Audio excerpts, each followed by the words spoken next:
signing day's not until next February. I'm looking at the numbers, and I'm seeing an inevitable recruiting crunch on the way for Alabama. I don't see how they're going to squeeze it all in, but that in a moment. Let's begin with a busy weekend, and let's start with the latest commitment, because I got to be honest with you, Rodney, this one threw me a curveball. I swung and missed, because I was expecting to get a commitment from a tight end from Texas, but his name was Major Tennyson, and lo and behold, you and other recruiting sites announced that it's Kendrick James, the tight end from Waco. That is the commitment, 6'6", 260. Obviously, Alabama and Billy Napier had been recruiting this young man, but I was caught off guard. Were you? Well, I'm like everyone else. Most people thought that a commitment from a tight end was coming and thought it would be Major Tennyson, as you said. And Kendrick James is a guy who was here a couple of weeks ago and was for that Champions Cookout, so I guess it's been about 10 or 12 days ago. And, I knew he was certainly a guy that was definitely in the mix. I know that Alabama wanted or is considering taking two big tight ends, and he's a guy that fits that mold, and so is Major Tennyson.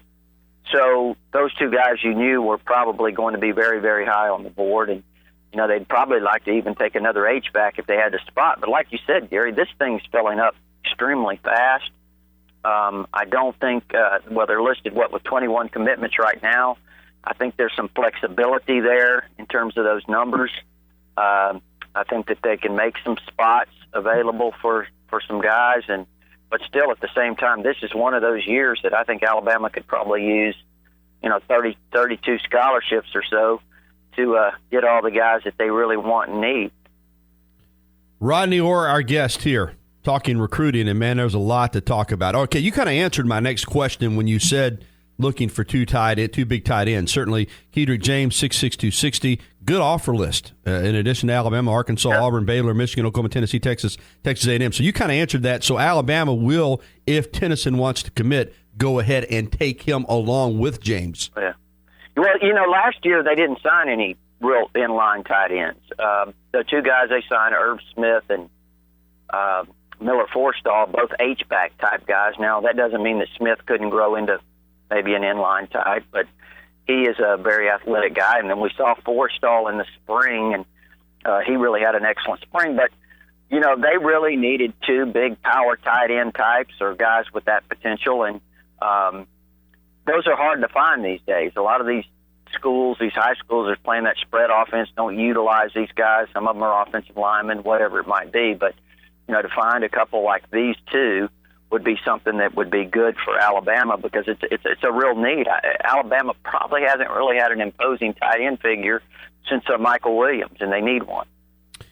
All right, two commitments on Sunday, and we expected both of these guys to go to Alabama, so that wasn't a surprise. Kendall Randolph, the big offensive lineman from Madison, Bob Jones, younger brother of Levi Randolph, who was a great basketball player at UA, and Kyrie McDonald at neighboring Madison, James Clemens, expected both to commit to Alabama. But the way that they did it, a little unique, AL.com produced video, which is, we're starting to see these videos in this era of no surprises. I guess this is a neat way to do it. But both were expected, not necessarily yesterday, but these are two longtime Alabama targets that made it public, and both these guys in-state want to play for the Tide, good football players, just a nice day for Alabama in regards to those two young men.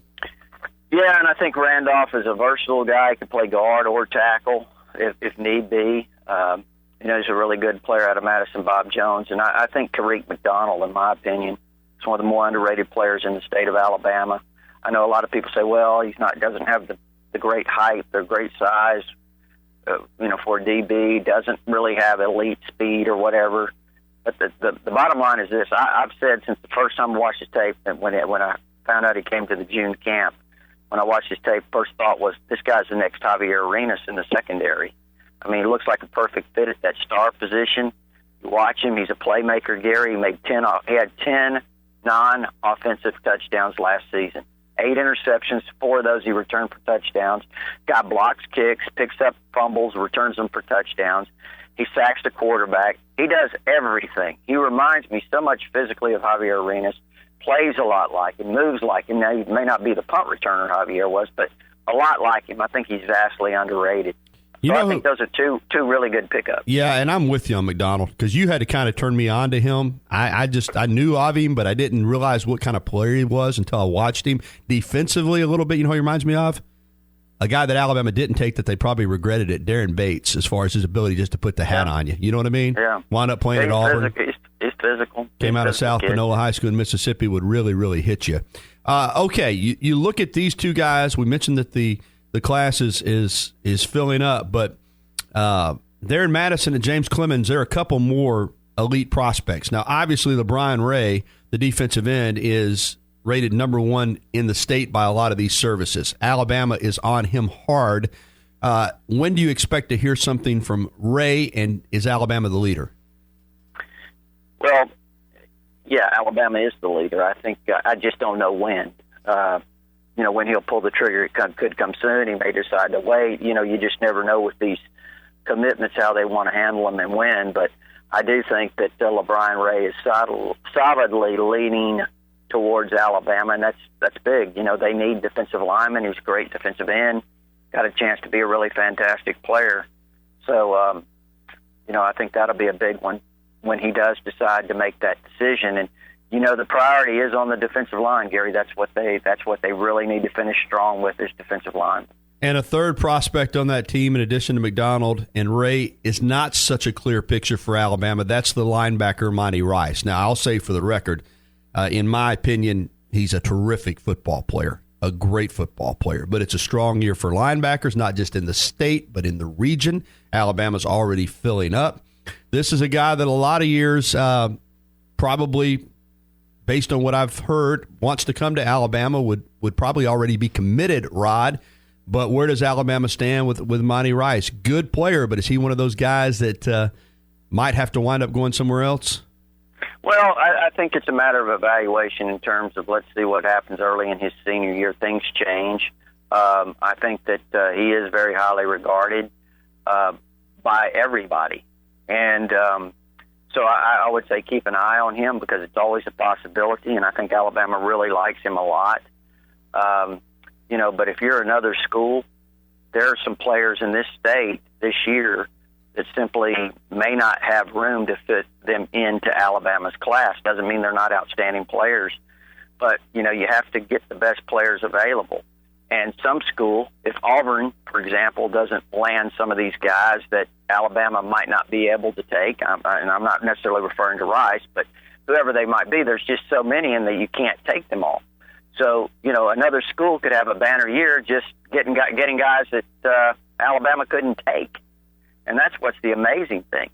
And you and I know we've been following this recruiting for, many, many years. And you think back to Gene Stallings, he probably might not have left the state this year to get his players. That was just his philosophy. Of course, things have changed dramatically. So there's some really quality players, like you said, that could end up elsewhere.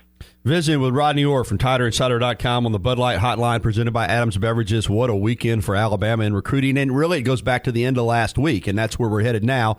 Jerry Judy, the wide receiver from Deerfield Beach, Florida, former teammate of Calvin Ridley. This South Florida pipeline that Alabama's developed for receivers is really paying off. And this is another young man. He's got another year of high school, but he looks like he'll fall in the footsteps of Cooper and his former teammate Ridley very well. Just a tremendous player, route runner, very sophisticated as far as being a high school kid that already understands the nuances of how to get off press coverage, create space, has good hands. I mean, another big-time wide receiver, and he's coming to UA. And what's funny, Rodney, it wasn't that long ago when Alabama had a hard time attracting receivers. Remember that?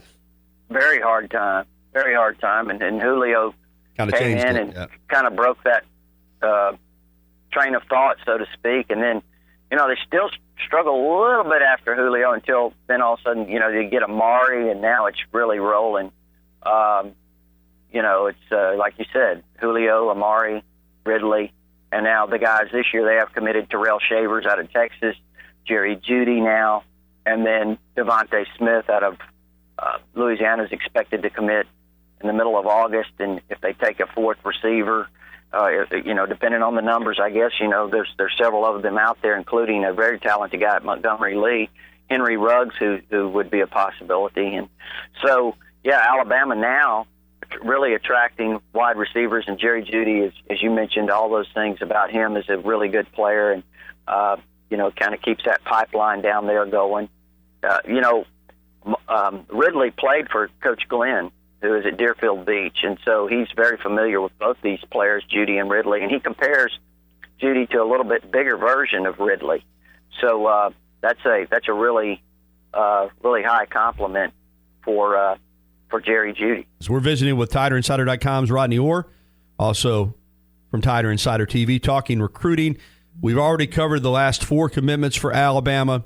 The tight end that committed last night, Kendrick James, of course, Kendall Randolph, and Kyrie McDonald, and the wide receiver, Jerry Judy. And we were talking with Rodney about the number situation, because 21 commitments. A normal class supposedly is 25. There's a little bit of leeway. Alabama might be able to sign as many as 27 or 28.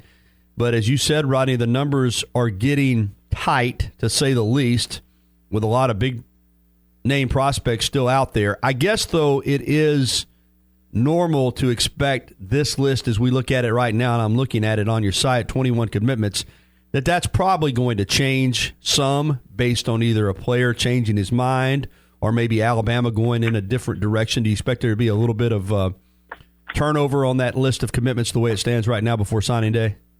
Well, there always is, for various reasons, as you mentioned, and I think there is certainly a possibility of that. And I think, any time that you have a class, you have guys in there that you've already usually prearranged a situation where if there were need that for them to gray shirt, that's something that they've accepted or whatever. So, I do believe that there's some flexibility on the number of commitments they have right now.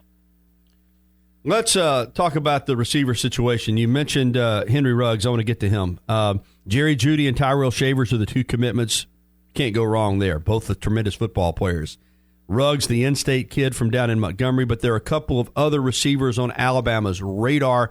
How many receivers do you think the Tide will take total, Rodney, and how do you see this class playing out with who's left out there? Well, I think 3 or 4.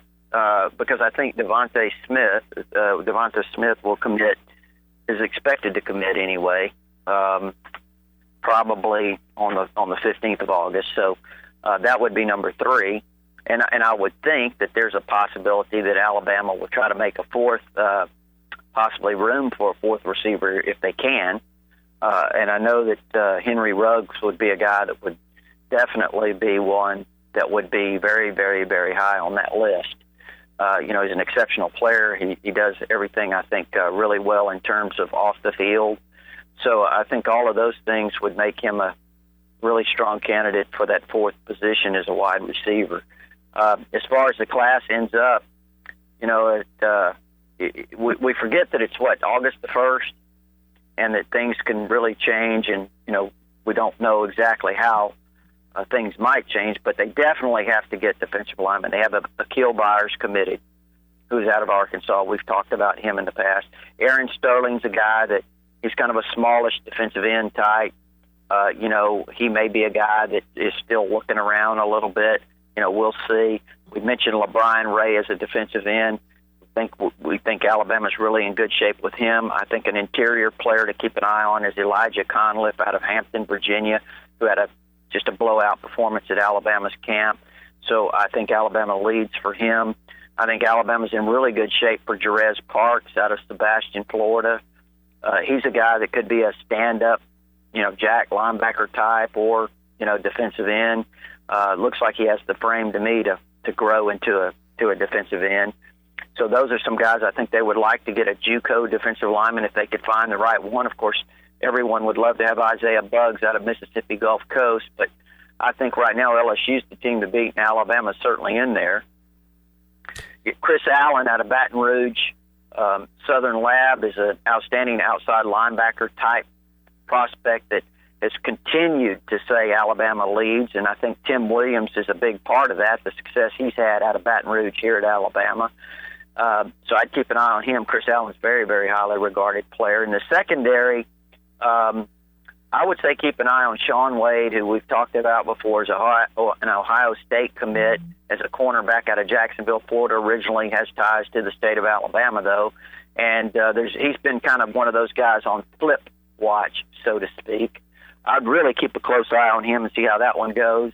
And also, Alabama hasn't really kind of been publicized too heavily with this guy, but I think they're in a lot better shape than some of the people have said. And that's A.J. Terrell out of Atlanta Westlake. He is a corner safety type guy. I really like him, kind of tall, lean, very physical guy, very outstanding athlete. So I would keep an eye on him too. Alabama, Clemson, Florida among the schools on his list, Georgia as well, and even Auburn. Those are some of the guys off the top of my head. We mentioned Major Tennyson. Jedrick Wills is an offensive lineman that may make a decision pretty soon. Alabama's thought to the lead for him. And, if they were to somehow pull off Isaiah Wilson out of Brooklyn, New York, wow. I mean, you would have Isaiah Wilson, who's some rate the number one offensive lineman in the country, and then Alex Leatherwood, who a lot of people that played offensive line in the SEC have told me he's the best offensive lineman they've seen on tape this year. So, I mean, wow, what an offensive line class it could be once again for like the third year in a row. Rodney, go ahead, I'm sorry. That's just some of the guys, Gary. Well, speaking of prospects named Wilson, many consider Marvin Wilson from Texas the top defensive lineman in this class. When Bo Davis was at Alabama, the Tide was thought to be, one of the favorites. Now you look at it, probably looks like an LSU-Texas battle there. But is Alabama involved with him at all, or is that ship kind of sailed? They are, but I mean, I've said for 2.5 months now, Gary, or longer, that I did not think Alabama would end up being the team. I just don't see it. And I know a lot of people continue to say it's going to come down to Alabama and somebody else, LSU or Texas or whoever. I really don't see Marvin Wilson. Now, hey, things change. I understand that. And I know he'll continue to have Alabama high on his list, but I think ultimately he ends up elsewhere. That's as of now.